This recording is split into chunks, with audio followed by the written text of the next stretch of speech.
Hi, welcome to 4th grade distance learning day 22. Today we're going to try to compare fractions with common numerators, or we might have to find common denominators. So this is really now where it gets tricky, because we're going to have to do one of two strategies. We might already have the common numerators, or we might have to find common denominators. Now first of all, let me say, we're so proud of you for working on your math way from school. You are amazing. Now, if you feel confused about finding common numerators, then you should common numerators was yesterday. The work that we show for common numerators is circle, circle, check, and then we put in our symbol. That's the work for common numerators. If you're confused about that one, you should go back to yesterday's lesson. For finding common denominators, if you're confused about that one, you want to go back to week 2, day 6, because we did a lot of talking about that on that day, right? We've already talked about how it's easy to compare common denominators, like 3/4 and 2/4, right? And that it's very easy to say 3 pieces is more than 2 pieces. We talked the day after that, again later, about how it's a bit trickier to compare common numerators because it's the opposite of what you would think. And now, look here. Now,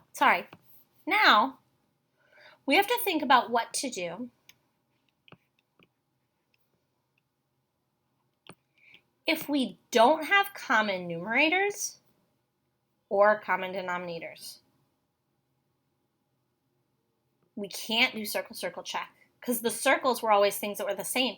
There's nothing that's the same. But remember, we said it was easy if there were common denominators, so we're going to change the fraction.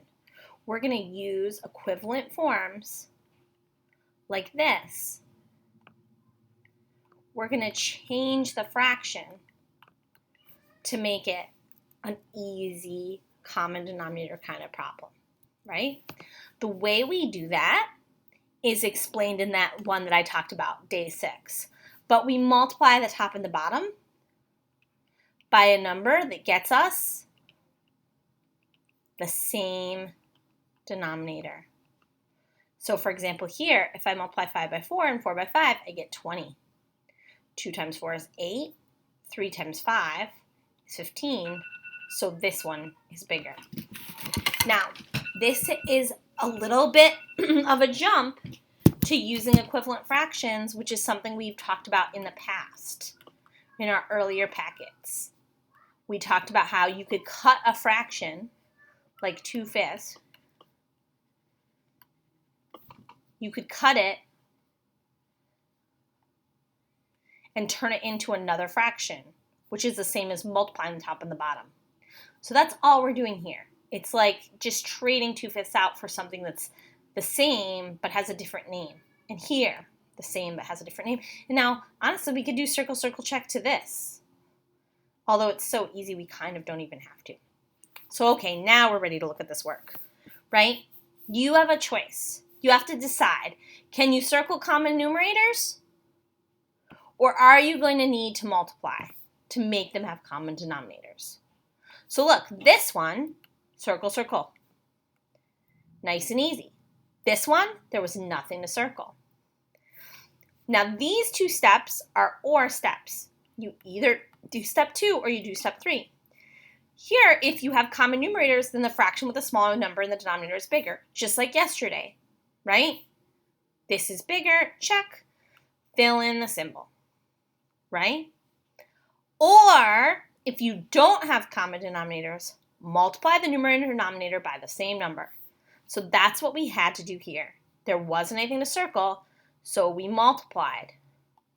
Now in this case, I only had to multiply 3/4 in order to turn it into 12ths, so it could match. Sometimes you have to multiply both. But now it's easy. The fraction with the bigger numerator is bigger. 9 is bigger than 5 because they're both 12ths. Fill in the symbol. So your work is either going to look like this or this. Sometimes you will have to find 2 equivalent fractions. But basically, you're choosing between those two examples. Okay.